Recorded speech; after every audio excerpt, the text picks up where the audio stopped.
لو فاكر بقى ان رمضان بيخلص تبقى غلطان. رمضان في الدرب الاحمر لسه بيبتدي، ودي فرصه بقى للناس اللي ما اتسحرتش مع بعض ولا اتجمعت في رمضان دوت ان هم يروحوا يتسحروا ويتجمعوا مع بعض. ومكاننا النهارده من احسن الاماكن اللي بتقدم السحور بوجه عام والفول بشكل خاص. بيعملوا شويه فول بالقوطه جامدين جدا، والبطاطس الجمبري من عندهم من احسن البطاطس اللي ممكن تدوقها كخلطه. واحلى حاجه ان الزيت نضيف ومش شاربه زيت. ولا الطعميه بقى واختراعاتها والحشو عندهم، لا حشو مظبوط، حاجه كده تفرح وحاجه جميله جدا. ولازم تجرب بقى من عندهم الجبنه الرومي، اختراع وتحفه. برضه ما سابوش العجه في حالها وقال لك نحط لها بسطرمه تعلي التيست ونقلل العجينه شويه البيض يبان. والطعميه الكفته من عندهم يا جدعان ده اختراع جامد. وهنا بقى هنقول بسم الله ما شاء الله الله اكبر. شويه فول جامدين ومعمولين كما يجب ان يكون. الفول زبده ولوز ودوت احسن فول دوقته من فتره. ولا بنشوت ولا بنهت. دوت بقى شكل الاومليت ولا شكل البيض المدحرج بالسمنه البلدي، حاجه تفتح النفس. ولا الفول بالسمنه بالبيض يا جماله. واللي هيقول لي فيكم بقى يا جماله دي بتاعت فلان، هقول لك بقى ان انا بلعت ببتنجال.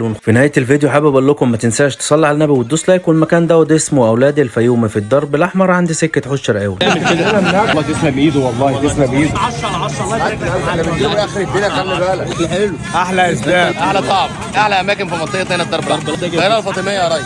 احنا بنيجي الدرب الاحمر عشان خاطر الحاج سيد البرميكي والصحراء عند الحاج حسين. جاي من اسيوط، اللهم صل على النبي. شرفت بيك وربنا. كل ده جاي عشان حسين.